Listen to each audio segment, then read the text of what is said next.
Hi, my name is Eliana, and today we'll be talking a little bit about how starting a garden in your own home or maybe even a community garden can benefit not only your life, your health, but also your pocket.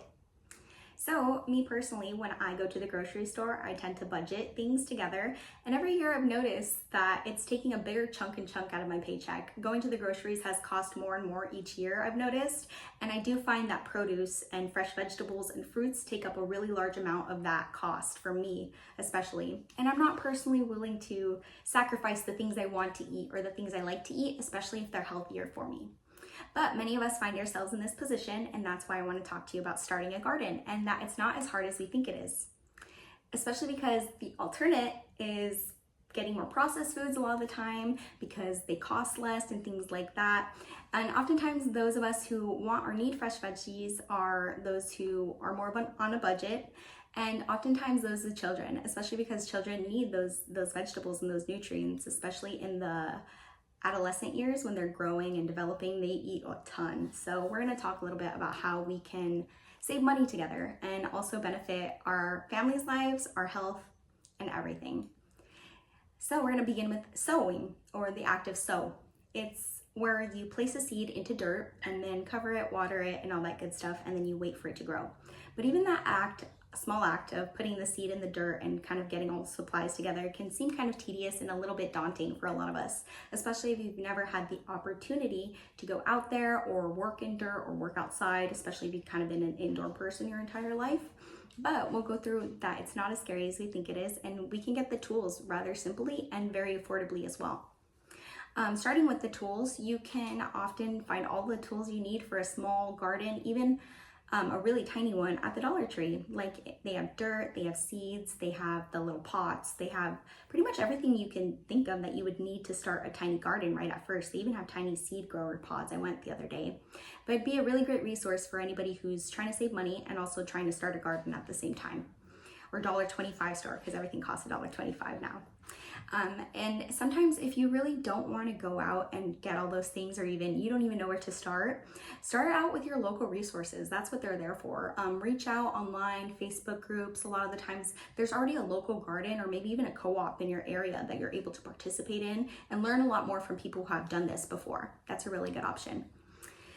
Once you started the garden, it can benefit us in so many different ways. It brings enrichment into our lives. It teaches us where food comes from and the process of growing it, which many of us really don't know how that happens either. And it's a good learning opportunity for children as well, because as they continue to learn from you, they'll learn it's not that hard and they can do it too.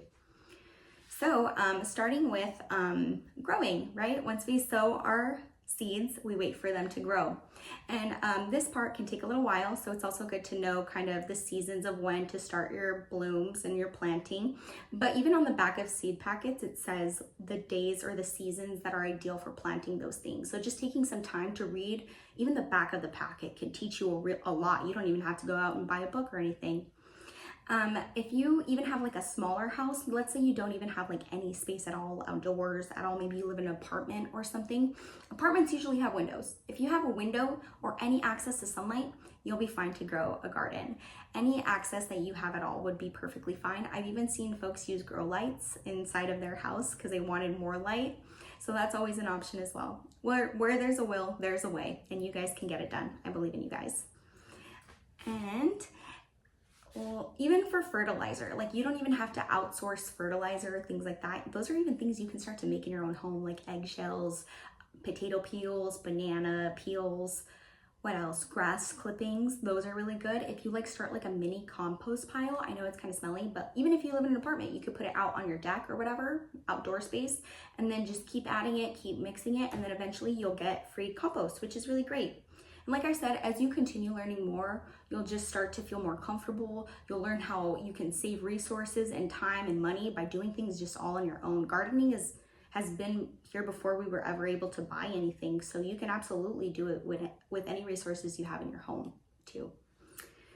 If you're worried about killing plants too, that was a really big concern of mine when I first started gardening. I had never really grown anything before or even had to take care of a plant of my own. So the idea of gardening was really overwhelming for me because the idea of keeping something alive was hard.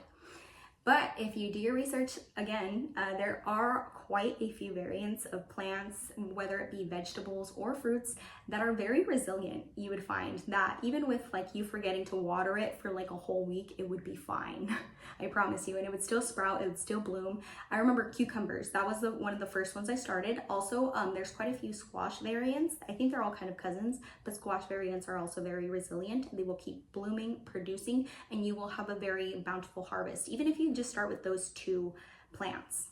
Another main part of growing is obviously the amount of space you'll need once the plant blooms and grows and expands.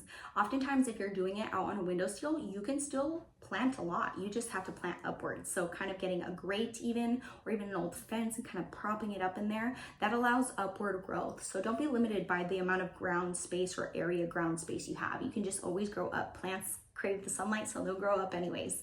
So these are a few ways of how to start ensuring that your family always has access to fresh fruits and veggies. And this is the way to go, is to start a garden. I know it sounds like a lot, but like I said, if you take the time, do your research a little bit, you'll be able to eat what you've grown and sown, and it'll be so worth it. And not only that, but you'll see the enrichment of the time you put in to actually get a product. It's really fulfilling in a really interesting way. And I was very skeptical before like having to garden, but I really enjoyed the process, and it was very relaxing in a way as well. And what is the product of our sowing and growing? You get to eat the product. That's the best part about it. You have the fresh results right in front of you when you're done. And it does take a little bit of time and patience and work, not too much though, but you can get it done. And the result is that you know where your food came from, you got it at a great price. A lot of it you're able to hold on to for quite a while, even if you grow organic like squash, you're able to hold on to squash for a few months. They stay very good. My favorite variant is spaghetti squash because it like looks like spaghetti when you cook it.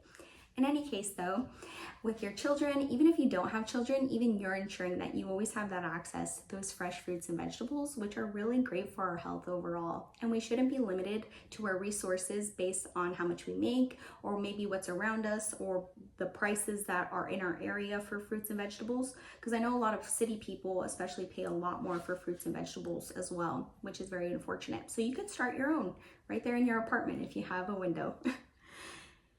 So in conclusion, I think together with the impact that you're making in your own home, you can spread the wealth and just start to spread the word about how easy it could be to start a community garden. Maybe not the community garden, but for sure your home garden could be easy enough. It just takes a box, windowsill box, a window, some dirt, some seeds, water.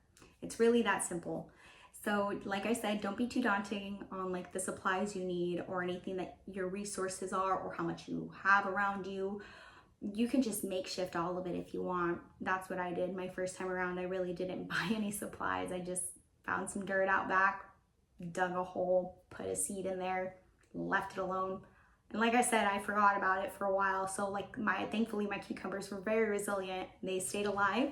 And my first harvest, I actually harvested about 15 cucumbers. The first ones were small because like I said, I forgot about it for a while, but coming back, it was a really good harvest and it was a really good experience. And you guys could make that impact in your own homes, in your own finances, and in your own health as well. Thank you guys so much, and I hope you really consider starting a community garden for your family and yourselves. And if you have any more questions or want extra resources, a really great website I like is called It's the Let's Move movement by Michelle Obama, who was our former First Lady. And the website is letsmove.obamawhitehouse.archives.gov. I'm going to repeat it once more.